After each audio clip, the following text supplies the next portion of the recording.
దేశమంతా. దేశ ప్రజలంతా కూడా దాన్ని పక్కకు పెట్టినారు.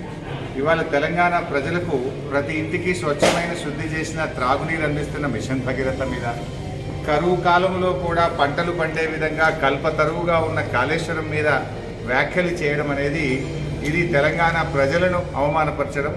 ఇది ముఖం సూర్యుడి మీద ఉమ్మేస్తే ముఖం మీద పడుతుంది అన్నట్టు అది వారి మీదనే పడుతుంది. ఎందుకంటే ఇవాళ తెలంగాణ ప్రజలు ఎంత సంతోషంగా ఉన్నారు. ఇవాళ ఇతర రాష్ట్రాల్లో 3 రోజులకు 4 రోజులకు 5 రోజులకు ఒకసారి నీళ్ళు వస్తూ ఉన్నాయి.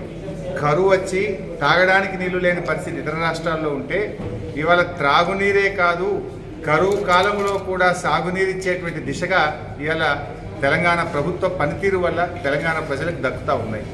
ముఖ్యంగా ఇలా ఎంత పెద్ద జోక్ అంటే 1,00,000 కోట్ల రూపాయల అవినీతి కాళేశ్వరంలో జరిగింది. ఖర్చు పెట్టిందే 78,000 కోట్లు అయితే 1,00,000 కోట్ల రూపాయల అవినీతే జరిగింది అని వాళ్ళు మాట్లాడుతున్నారంటే ఎంత హాస్యాస్పదంగా మాట్లాడుతున్నారు, ఎంత అవగాహన రహిత్యంతో మాట్లాడుతున్నారు. అంటే వాళ్ళది ఎంతసేపు ఏదో బి టీం సి టీం, మీదేమో బి టీం సి టీం రాజకీయాలు అయితే ఇవాళ మహిళలకు రక్షణ ఇచ్చే షీ టీం లాంటి అద్భుతమైన కార్యక్రమాలు తెచ్చిన ఘనత ఇవాళ కేసీఆర్ది బీఆర్ఎస్ ప్రభుత్వాన్ని. ఇవాళ మీరు ఇలా ఏం చెప్పింది, మీరు ఒక్కటన్నా స్వచ్ఛమైన మాట ఉందా? ఎంతసేపు బురదజల్లే రాజకీయాలు తప్ప.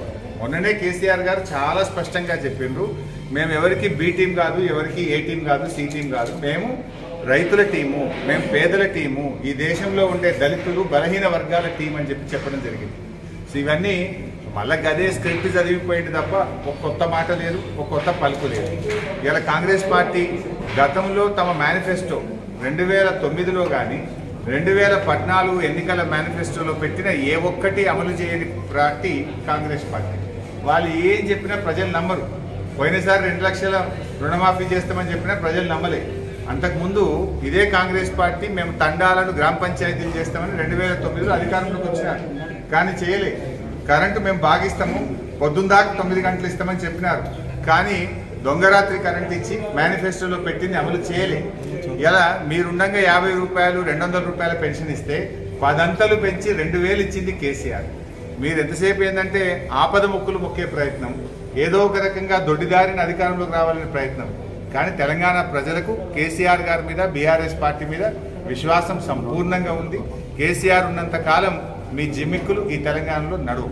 ఏడ తగలాలనో ఆడ తగిలింది, ఏడ నొప్పి లేయాలనో ఆడ నొప్పి లేస్తుంది, ఏడ పెట్టాలనో ఆడ పెట్టినాం.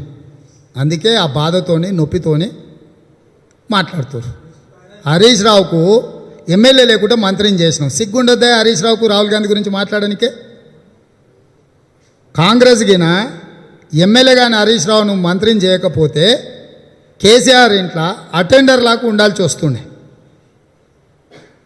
కాబట్టి కృతజ్ఞత అనేది ఉండాలి. పశువులకు మనుషులకు తేడా ఏంది? పశువులు కూడా కృతజ్ఞత ప్రదర్శిస్తాయి వాటిని ప్రేమగా చూసుకుంటాయి. ఆలోచన చేయగలిగిన శక్తి ఉన్న మనుషులు హరీష్ రావును మంత్రిని చేసి, చంద్రశేఖరరావును ముఖ్యమంత్రిని చేసి, కేటీఆర్ను ఐటీ మంత్రిని చేస్తే కృతజ్ఞత చూపించాల్సింది పోయి ఇంకా కాంగ్రెస్ని నిందించడం అంటే వాళ్ళ జాతి నీతి ఏందో మీరు అర్థం చేసుకోరు.